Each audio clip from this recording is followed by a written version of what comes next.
not just are we charging, but there's a whole host of micro processes that are happening during that period of time. In the brain blood flow to the brain is the highest at that time. Beta amyloid is a precursor to amyloid to Alzheimer's disease. That is being filtered out of the brain during stages of deep sleep. During sleep, blood pressure dips.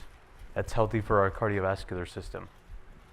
During sleep, growth hormone is supposed to rise. If someone doesn't sleep, that doesn't happen. During sleep, melatonin levels are supposed to rise. Temperature is supposed to drop. We're supposed to build a new layer of epithelium over our GI tract. So there's a whole bunch of tiny processes that happen when we sleep, but they do not happen when we are resting. So if the process of sleep is broken for whatever reason, they have insomnia, they have sleep apnea, they have restless legs, anything, or they're being interrupted many times an hour, or the duration is short, well, guess what? No wonder people who have poor sleep have a whole host of downstream consequences. Hypertension, diabetes, cardiovascular disease, dementia, anxiety, depression, and the list goes on and on. So I'm here to talk to you guys about one thing, and that is that sleep is the foundation of your health. And I'll start off with this beautiful quote, and I'll read it out to you. If sleep does not serve an absolutely vital function, then it's the biggest mistake the evolutionary process has ever made. And you guys are all aware that evolution does not make mistakes. So if evolution has designed us to consume sleep during hours of darkness, during creating our most vulnerable state, there has to be a very strong evolutionary reason for us to do that. We have some understanding of sleep over the last 30 years, but it's still the tip of the iceberg of where we're going. Thank you for the intro, so I'll skip this. So let's talk a little bit about sleep and this idea of longevity. And what I want to introduce you to is this U-shaped relationship. On the bottom, we have sleep duration. Who's heard of this idea of like 7 to 9 hours of sleep? Right? We all have we're somewhat familiar with that. But what you get to see is when you have sleep duration plotted on the x-axis, and you have risk of developing either all-cause mortality in men or cardiovascular disease in men. And this is coming out of over 300,000 individuals in Southeast Asia. You get to see this U-shaped relationship where the people who sleep too much or people who sleep too little, they're at a higher risk of all-cause mortality. They're at a higher risk of cardiovascular disease in men. And this is not small, few hundred people trials. These are reproducible, replicated trials in hundreds of thousands of individuals. And then this can also be looked in a more granular way, where that same relationship of too much sleep or too little sleep has a much higher risk of developing hypertension. There's a much higher association with major depressive disorder, anxiety, dementia, and diabetes. And these are from Nature, from JAMA, from reputable high impact factor journals. And this is a reproducible, repeatable phenomena that we see over and over again.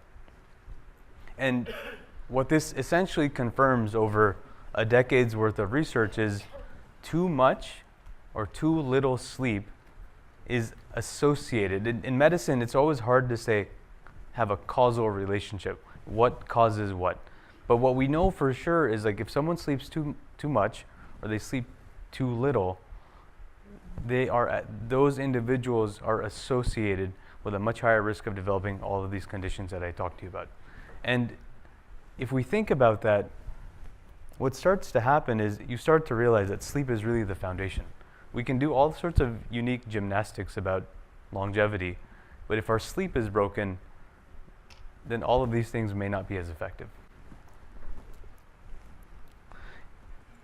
If we ask ourselves the question, so why is that the case? Why is it that too much sleep or too little sleep is associated with all these different problems? You start to open up a whole bunch of different hypotheses. You open up this idea: is it the timing problem? Is it a duration problem? Is it a quality problem? Is it our lifestyle? Or is it like these different diseases that are rampant in today's population? Sleep apnea affects 10% of this room today. Insomnia affects about 10% of this room today. Restless legs affects about 5 to 6% of this room today. And these are sleep disorders and conditions that need to be treated so that one can get back to physiologic sleep. And if we just take sleep apnea for an example, we have survival probability starting off with 100 and years of follow-up. This is about 1,100 individuals. And what you see is people who have sleep apnea and insomnia, there's a faster decline, there's a lower survival probability as compared to those who are in the healthy cohorts. But those who have both, look at this drastic difference. People who have comorbid obstructive sleep apnea with insomnia, there is a substantial difference in this curve versus the cohorts of individuals who just have sleep apnea or insomnia. This is also true for circadian rhythm problems, and let me walk you through this graph. This is about 60,000 individuals out of a UK cohort. This is basically actigraphy. It's a graph of activity.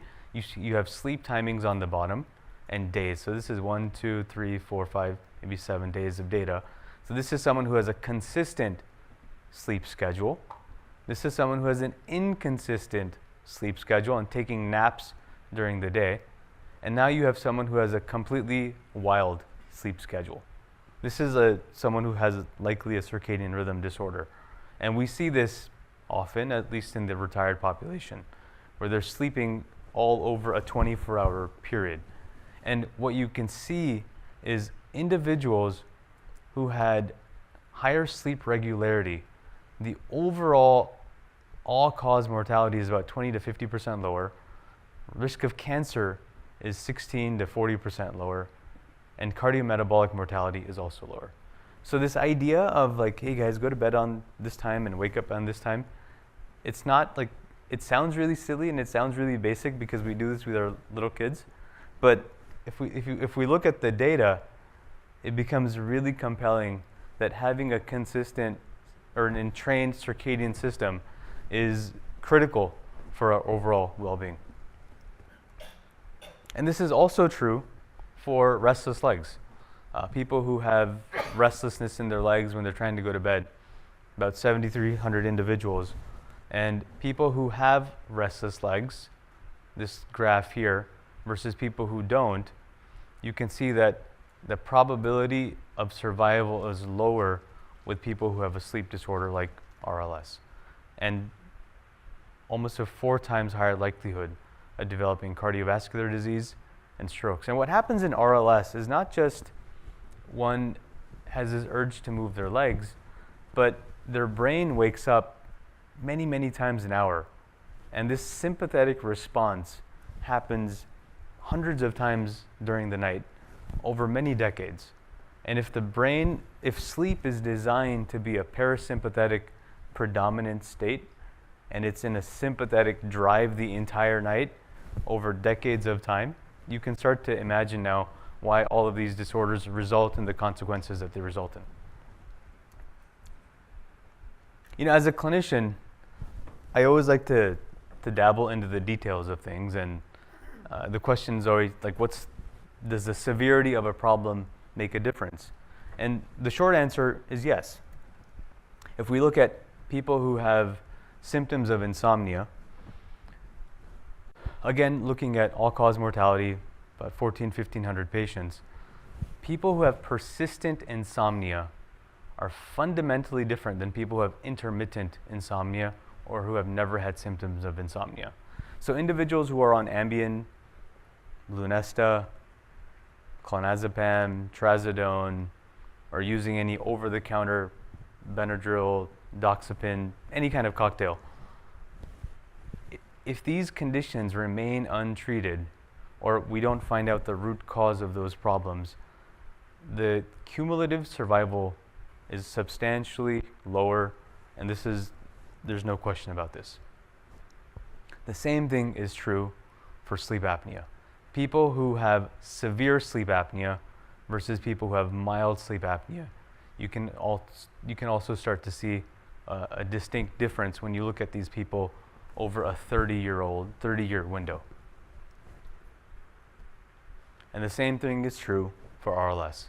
People who have RLS symptoms over 15 times a month versus less than 15 times a month versus no RLS, overall mortality is substantially higher with severity of disease. And then the second question becomes, like, what if I do something about this? What if I have sleep apnea, I have insomnia, I have RLS, my sleep schedule is all over the place, my lifestyle around sleep is not conducive to sleep? What if I do something about this? And this is where this whole idea of like longevity comes into play, because treating sleep apnea changes survival substantially. Untreated sleep apnea, treated sleep apnea. Look at the cumulative risk of survival. 4,500 patients looked over 15 years out of the UK. So if someone has sleep apnea, like, we should treat this. In this study, they looked at, who's familiar with a CPAP machine? So many of you are. It doesn't have to be CPAP. It just has to be treated disorder. And the same thing is true for restless legs, and the same thing is true for people who have symptoms of insomnia. So living with a sleep disorder, I was just talking to Stephen, people take pride in like not being a good sleeper. It's fundamentally wrong. My goal today is like to help you guys change that. If there's anyone in this room that takes pride in the idea that I'm okay with living with poor sleep, or I'm okay not sleeping well, or I take pride in sleeping less, and I am someone who did this in residency and fellowship because we worked 70, 80 hours a week. But it's so pathologic from a physiologic state that it makes no sense to live that way. So let's talk about this idea of how do we assess our sleep health. Like I see people wearing Garmin's, Whoops, Oura rings. All of these like consumer grade devices are super helpful. They have completely changed the way how we interact with our physiology. And having these metrics and these data points are super intuitive and useful for us to start seeing what happens to our physiology over time. And the traditional way of looking at sleep is by going into a sleep lab. And it's an extremely powerful tool. During this time of doing a sleep study, you're measuring sleep on the scalp, you're measuring breathing, you're measuring chin tone, you're measuring respiratory movements, abdominal movements, heart rate, oxygenation, motion. You're able to measure arousals. You're able to get all of this beautiful information. But the problem is it gets done in a lab. So it's kind of an awkward environment where people's sleep is not the same as if they would be sleeping in the comfort of their home. And with these wearable devices, this is mine from maybe a few weeks ago, but you start seeing how powerful one night of data, although very high resolution, may not be as useful as longitudinal data that is not of the highest resolution. But the exciting thing is now we have the ability to get high resolution data in the comfort of someone's home. These are longitudinal home sleep testing devices where you wear a ring, essentially. Software will analyze these sleep biomarkers similar to how things are analyzed in a lab. And you'll get feedback every morning on what was your sleep like. How many apneic events did you have per hour? What was your objective sleep quality? How much movement did you have? Is your sleep apnea during REM? Is it during non-REM? And if you create this closed feedback loop system over a period of time, what ends up happening is you can learn more about your physiology. If you're connected to a physician, a board-certified sleep specialist, they can give you real-time recommendations on what to do, what not to do. Who's heard of the idea of mouth taping? Mouth taping or using like nasal strips to sleep? Yeah. So in a traditional setting, anybody who has mild sleep apnea would have gotten like a CPAP machine. We have shown that 30% of people who have mild sleep apnea, their sleep apnea disappears with just mouth tape. If you can retrain somebody to breathe healthier through their nasal passages, and you reduce resistance in the nasal passages, and you help them keep their mouth closed, their breathing is more physiologic and farther away from sleep apnea than is if they breathe with their mouth closed with an obstructed nasal passage. So when you have longitudinal data, you can do these different unique experiments to see what's working, what's not working, and help these individuals build a stack of solutions that is personalized to them, that helps them solve their problem so they have a solid foundation of better sleep. Here's just an example. 55-year-old individual who, one of our patients, when they came to us. So what you see in this bar graph is apnea indices, and this person had about 91 pauses in breathing per hour. That's essentially like once every 45 seconds. This purple, and so you have time. This is a 90-day sleep testing window. We have time on the x-axis. The bar graph is apnea indices. The purple line graph that you see is sleep quality. And these are sleep stages. And the dark blue is deep sleep. You see that there's no deep sleep here, essentially. And once we put these individuals on CPAP, or at least optimize their sleep, over a period of time, what you start to see is sleep quality starts trending up. Breathing is more physiologic. There is much more deep sleep than there was before. And the idea is to use biomarkers from an individual to help them get to better sleep over a period of time in the comfort of their home. Here's another example. We talk about the relationship of sleep and mental health conditions. These wearables can give us such unique insights. This is a 55-year-old who, at baseline, has mild sleep apnea, decent sleep quality. When he went on vacation, he's on mirtazapine for major depressive disorder, prescribed by a different individual. On vacation, you can see his sleep is pretty amazing. There's no sleep apnea symptoms, or there's no sleep apnea physiology going on. And when he comes back from vacation, you can see how the overall baseline of his sleep quality is substantially lower. Mood is lower, sleep is lower, and this sort of introduces us to this idea that sleep is a window, is like an 7 to 9 hour window into someone's physiology. By looking at someone's sleep across time, we can identify arrhythmias, we can identify how is their physiology changing over a period of time to prevent conditions in the future. Through sleep, we can predict someone's brain health. Through someone's sleep, we can predict their overall cardiovascular health. All of these things are coming. We're not there yet today, but these things are in the pipeline. So I wish there was like a magic pill to help people sleep better, but healthy sleep is really just a byproduct of a whole bunch of different scenarios, circumstances. One is our circadian system. Ensuring that there is darkness during night hours and daylight during daylight hours, I cannot emphasize the importance of this. The circadian system is what regulates our biologic clock. If the circadian system is confused all the time because it's getting signals of daylight during hours of darkness, our circadian rhythm will always be confused and we will never feel rested. Other things to just be cognizant of is if we want to make sure someone's general health is as restored as possible. Any chronic conditions, any chronic pain. There are medications that, sometimes when we go through a medication list, there's this idea of polypharmacy. There's so many medications on this list. Some of these medications themselves are causing symptoms or worsening of someone's restless leg syndrome or insomnia or any of those conditions. We want to help people build healthy behaviors, daytime routines, nighttime routines.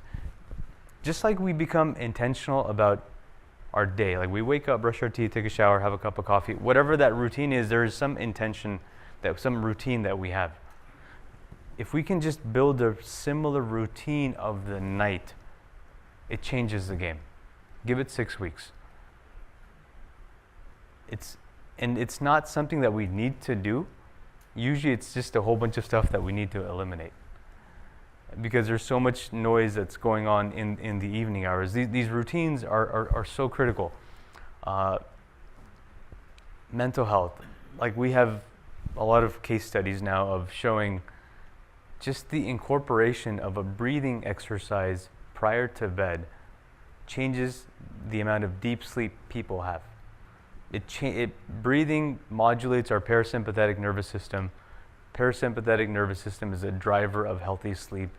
So just by incorporating these small things can be super powerful. And if somebody has a sleep disorder, like sleep apnea, restless legs, that is the lowest hanging fruit of improving your quality of sleep. And then there's also these other things that we're all sort of aware of when it comes to like our environment, from a temperature, humidity, bedding standpoint. And lastly is where I think supplements play a role. Supplements should not be used as like the first tool to improve sleep. Supplements are the last thing that we use. We need to fix the foundation. We need to fix our habits. We need to make sure there's no sleep disorder that is causing bad sleep. And if all that has been done, supplements can be stacked to the equation. So healthy sleep, as I mentioned again, is like a byproduct of this iterative process and journey of going from not so healthy sleep to healthy sleep by understanding how do these different things influence my sleep in a different way, eliminating those that don't serve us, eliminating the things that are not conducive to sleep, and incorporating the things that are conducive to sleep. Thank you.